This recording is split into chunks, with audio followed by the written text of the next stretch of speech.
Yarim gezdin yola bakarım, uzun uzun gözlerim doldu yine aklıma, geldi yüzün oy. Yarim gezdin yola bakarım, uzun uzun gözlerim doldu yine aklıma, geldi yüzün oy.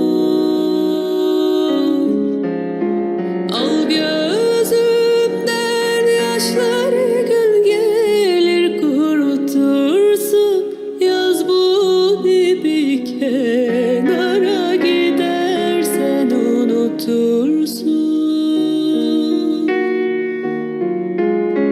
Al gözümden yaşları, gün gelir kurutursun, yaz bu bir kenara, gidersen unutursun.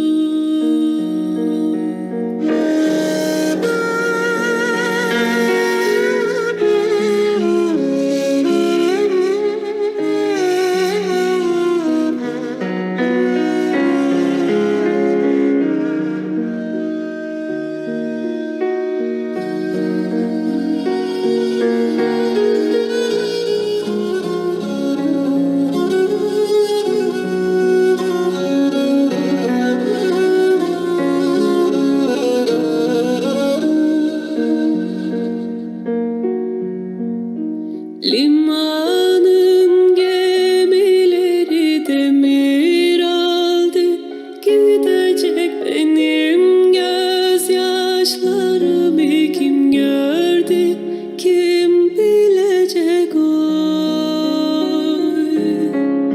Limanın gemileri demir aldı, gidecek benim gözyaşlarımı kim gördü, kim bilecek oy.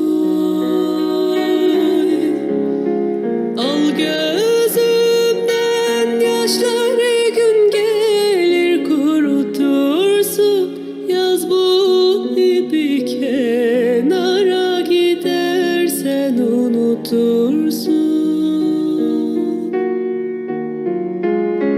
Al gözümden yaşları, gün gelir kurutursun, yaz bu bir kenara, gidersen unutursun.